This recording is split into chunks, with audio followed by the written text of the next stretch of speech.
Well, hello everyone, back with you here. This time I'm back at it again, building another intake manifold. This one is for an inline Autolite carburetor on a Boss 429. A couple videos ago I did a very similar intake for a Boss 302. Of course, the 429 is a much bigger engine, so but the modeling, the style of the intake, and the methods to make the pattern are almost identical to the Boss 302 project. So if you want to see all the steps leading up to, getting to this point with the pattern, I put the link to the Boss 302 project thread in there. But otherwise, I've kind of cut to the chase here, and this is the most difficult part of the pattern, what I call the spider, the center section of it. But you can see I've got a lower half of the inner spider, I call it. It's really the plenum and the runners for the intake manifold, but that's the lower half on the inside, and that's the lower half on the outside.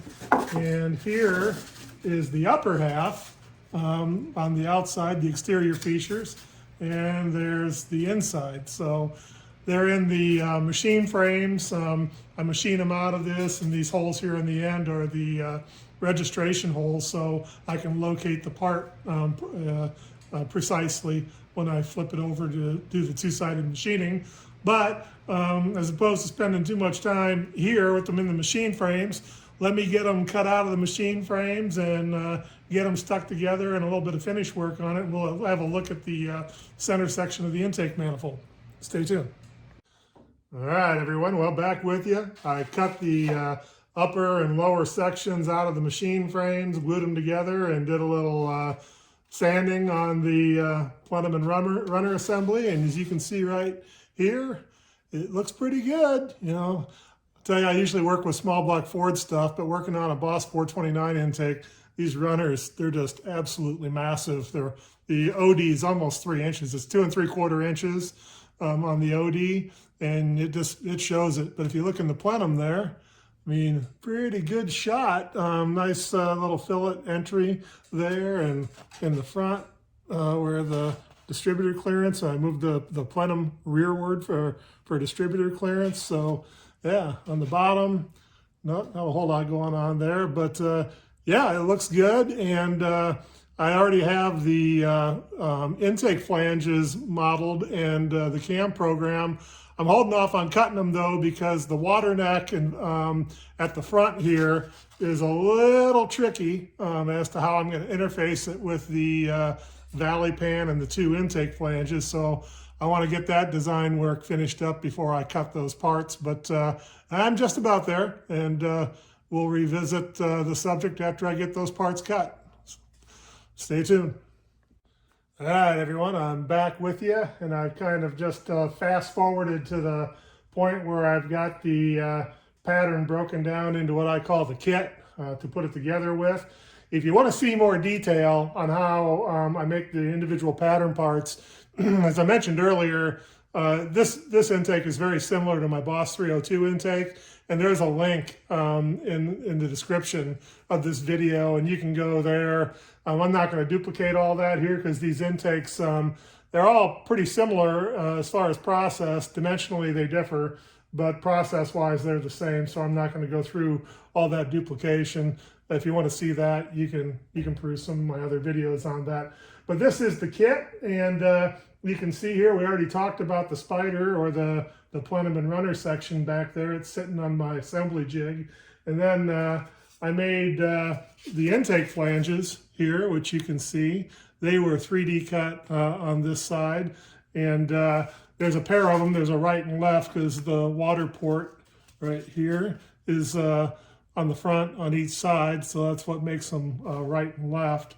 And the lower boss, mounting boss, is removed because it's on the water neck. But anyway, there's a right and a left, and you can see here's the valley pan. It's comparatively a very simple part. The back's hollowed out a little bit. It's got some webbing on it. But these, of course, will assemble onto the side of the valley pan, like so. And then this was actually a pretty tricky part here. This is the water neck that goes on the front. You can see I machined the inside to make it, give it the hollow for the coolant flow there on that. And then it also has the front two bosses contained on it because it intersects with those. But that was actually a pretty tricky part to lay out and cut.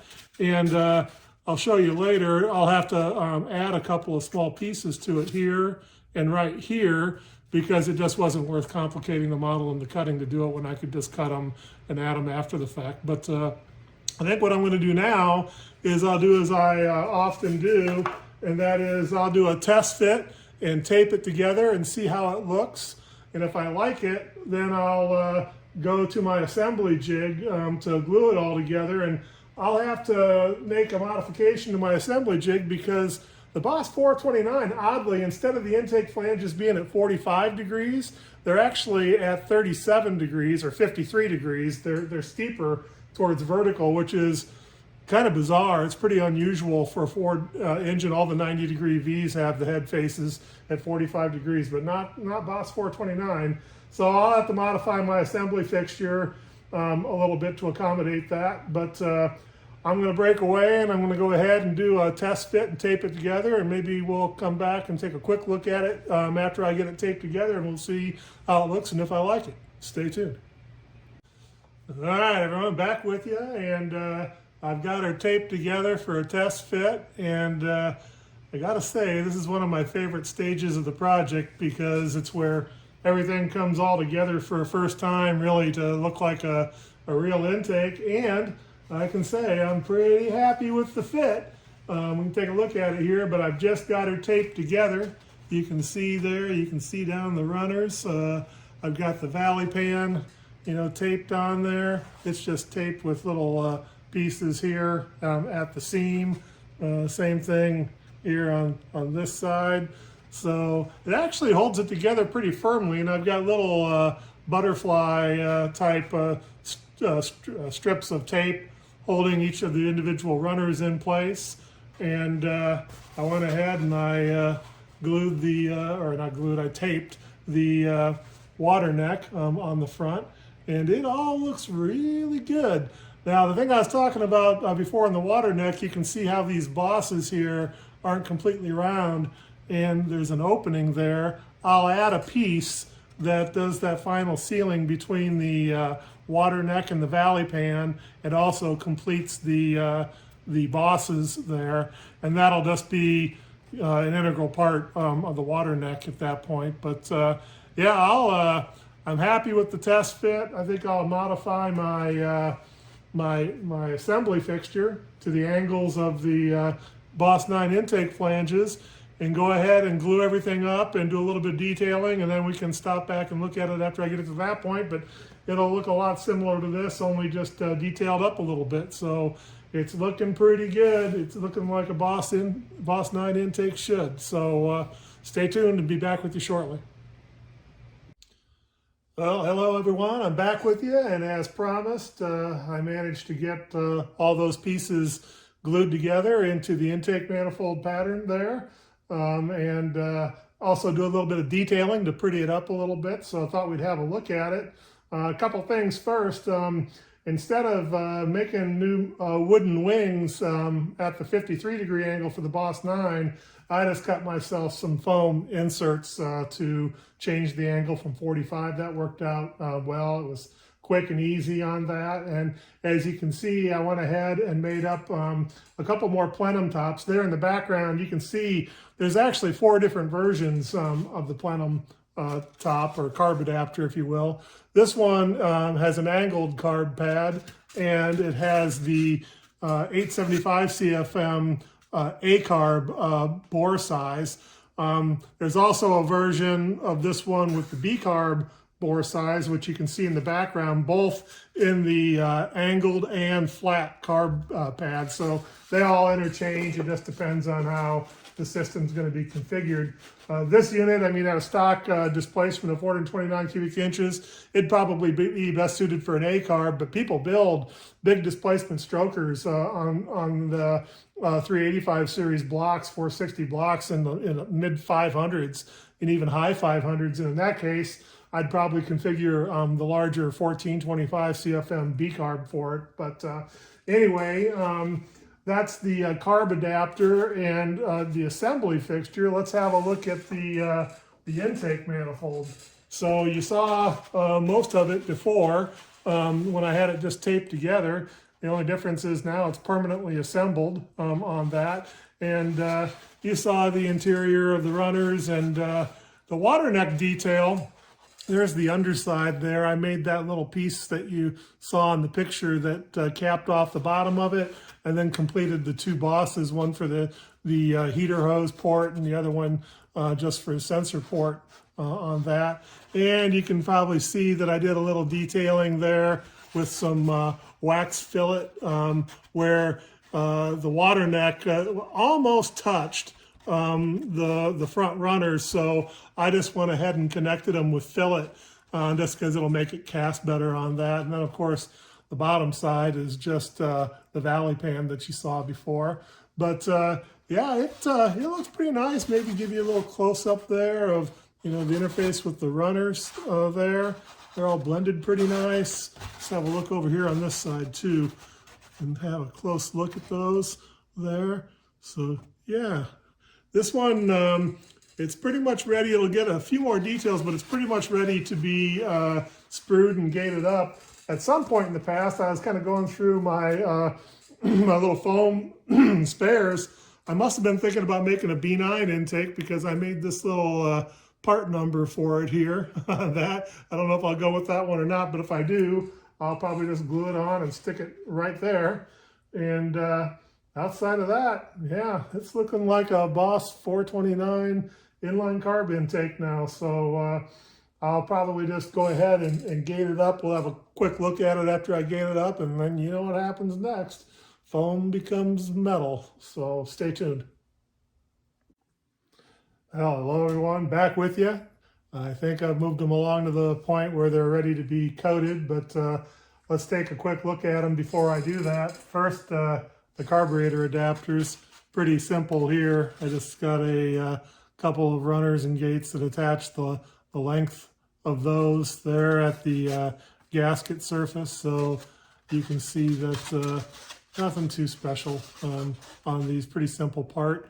But I'll get them both in one pour, so that's good. That's the carburetor adapter. But let's take a look at the actual intake manifold itself. So I've got a couple of long runners, as you can see, running all the way down the length of the intake.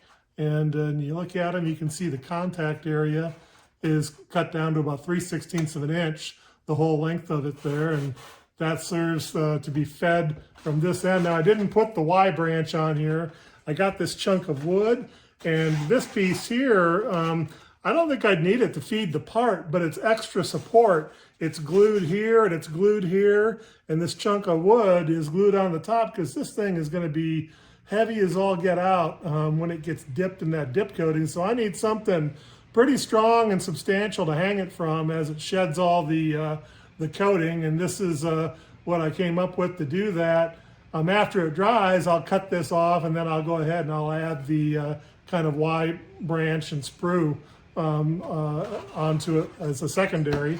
And then on the top, very similar, I do this with all my intake manifolds. Again, I don't really think that I'd have to have that up there, but it's just extra insurance. So I put it up there, and I'll go ahead and I'll connect it to the sprue so they both get fed for the actual part. But outside of that, a couple other little details. I did put the part number on there that you can see, and then I put a little build by date and some advertisement there in there.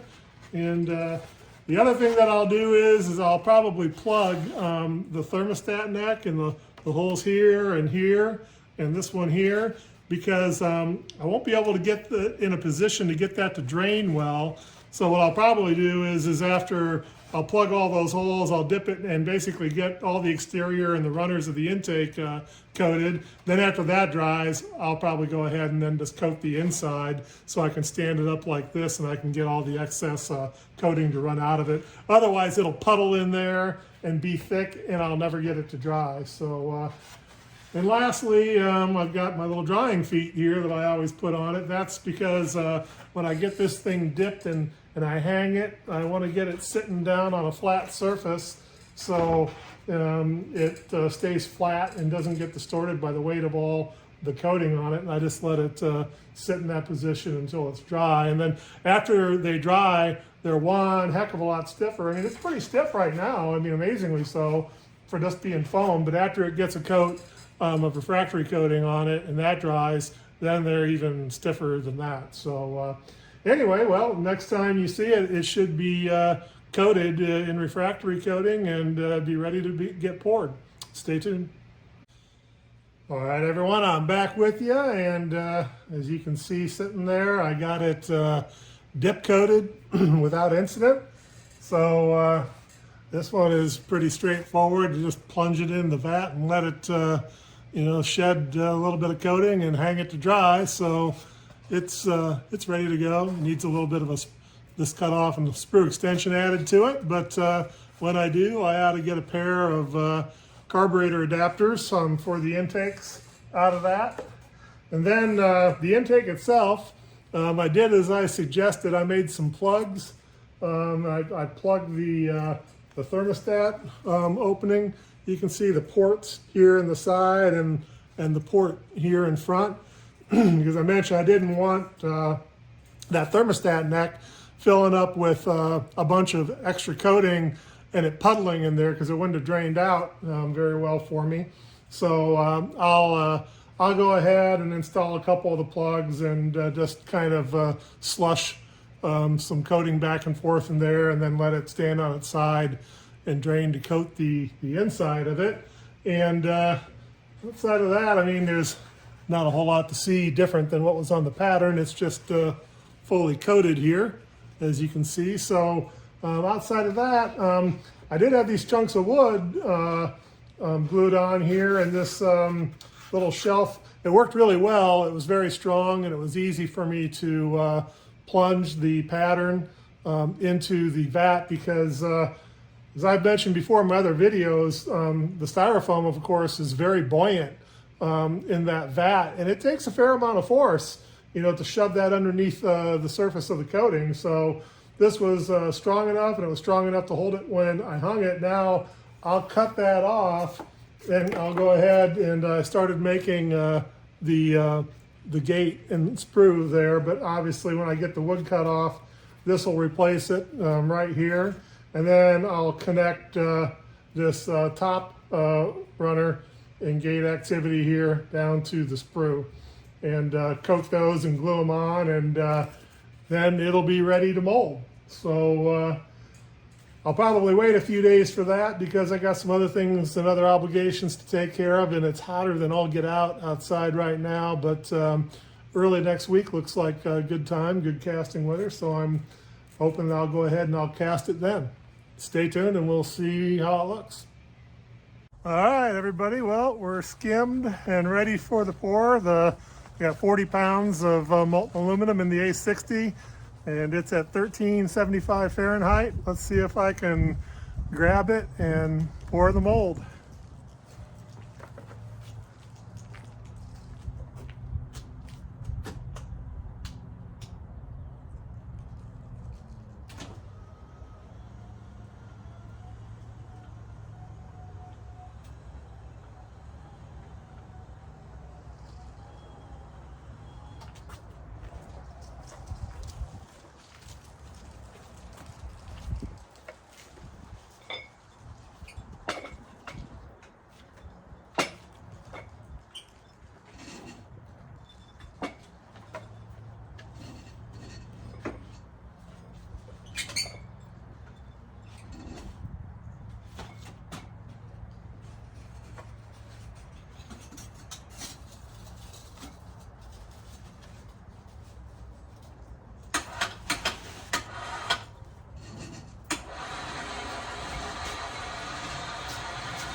Well, I had a little smoke there at the very beginning of the pour until I got the cup full, and then it settled down and seemed to take metal very nicely. So hopefully it's a successful pour.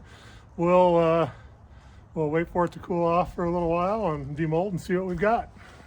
Stay tuned.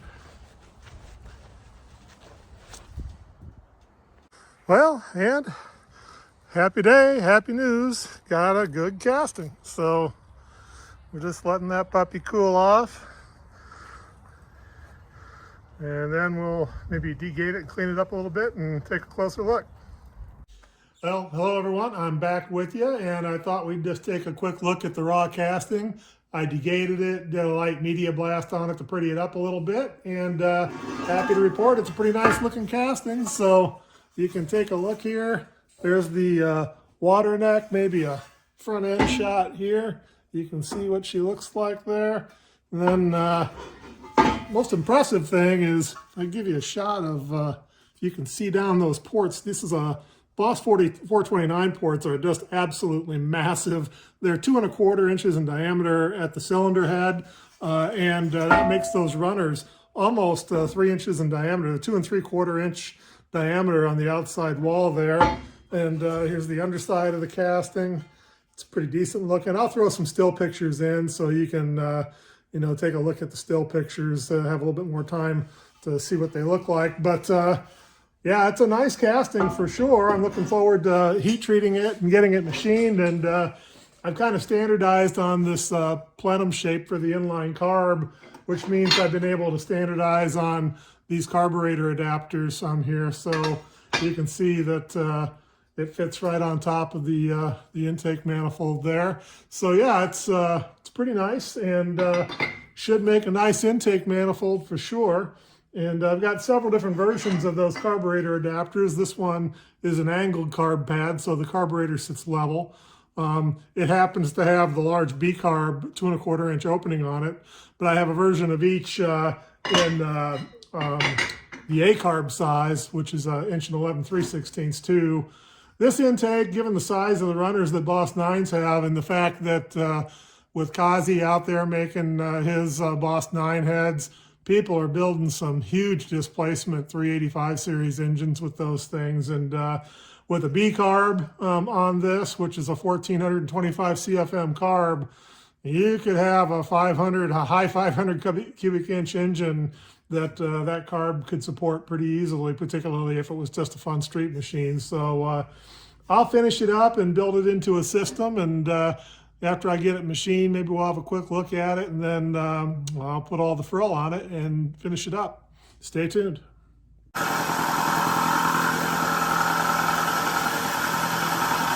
and easy. Well, I thought I'd just take a quick look at my mill and fixture. I got this old war sword for a manual 3-axis mill, and I built this machining fixture for intake manifolds. It's kind of my universal. My mill and the fixture is just barely big enough to accommodate this 385 series intake manifold, which is the biggest bore spacing of the Ford engines that I support. And so you can see I've got a rotary table here at the end that allows me to tilt the sled that intake is mounted to at whatever angle I need to drill the holes and machine the surfaces. The flat work is pretty simple there. You just set the table to the right angle, and I use that shell mill to do the face work.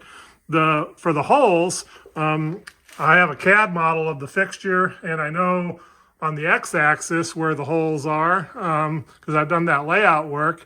And then I use the CAD model of the intake mounted on the fixture, and I just rotate that whole assembly about the same pivot pin that's on the fixture, and that's how I get the Y locations at any angle. So I can get the XYZ coordinates, or at least the XY coordinates, then the Y coordinate part of that off the CAD model. So I just manually set the table at the right angle and go to that coordinate and drill the holes. So I got one heck of a mess to clean up, but the good news is that always signals the end of the project is nearing, because I got an intake manifold that can be bolted to an engine at this point. I got a couple of small sensor ports and stuff yet to drill and tap, but outside of that, it's done. And the only other thing that I'd add is you see these little machinist jacks that I've made on each side. You might have noticed that I've got these little winged leveling pads on top of the runners, and the reason that I put them there is so I can stabilize the intake manifold, because I've got the intake manifold bolted to the fixture by the 8 holes in the plenum opening for the carb adapter, and then on each side I put these little machine jacks in there, and it just makes it so much more stable in the fixture. Without it, you can tend to get a little chatter on some heavier cuts, but with those machine jacks in there, it just makes it rock solid. So anyway, that's the machine fixture. I'm going to get it off there, and we can have a look at the finished and machined product. Stay tuned.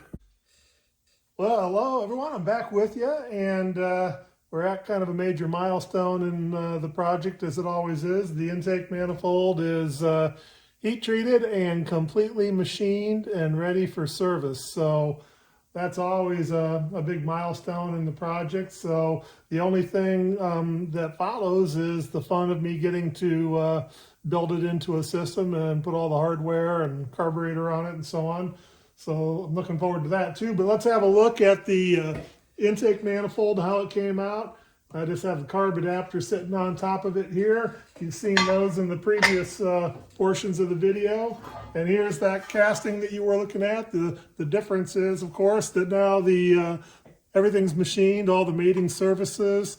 The thermostat there's drilled and tapped, and it's got the little land cut into it for the thermostat itself. Of course, all the mounting holes are drilled. They line up real nicely there, and the bosses, as you can see.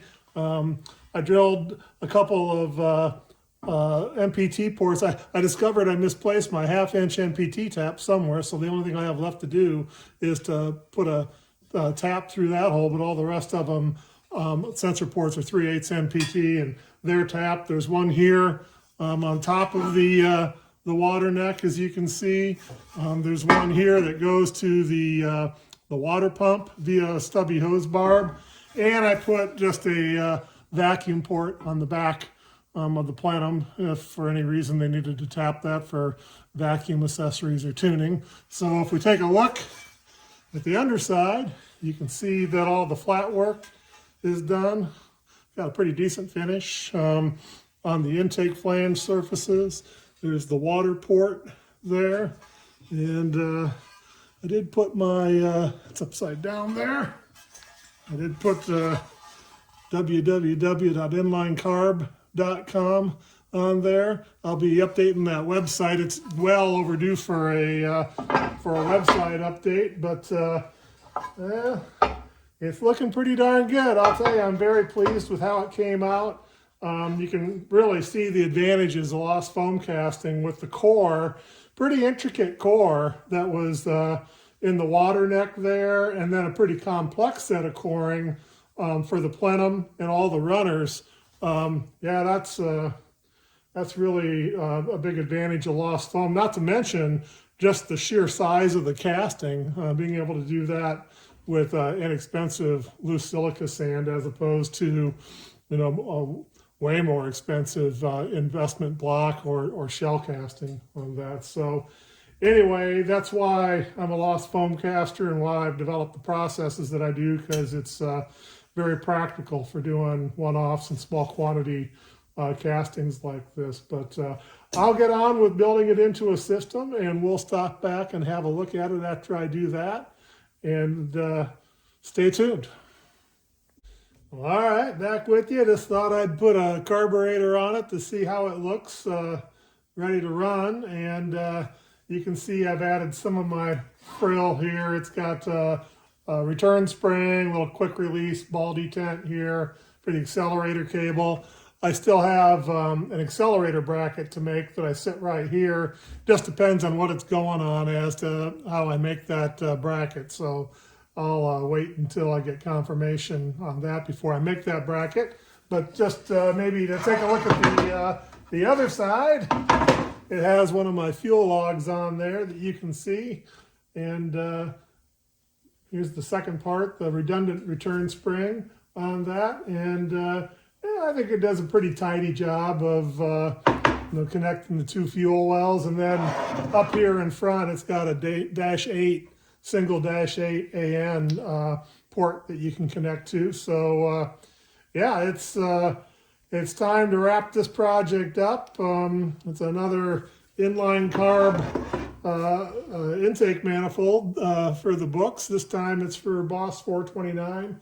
Seems like a fitting platform. And yeah, I should probably mention too that I did earlier is that I've got a couple different plenum adapters. I mean, it can have an A carb on it, or it could have you know, a B carb.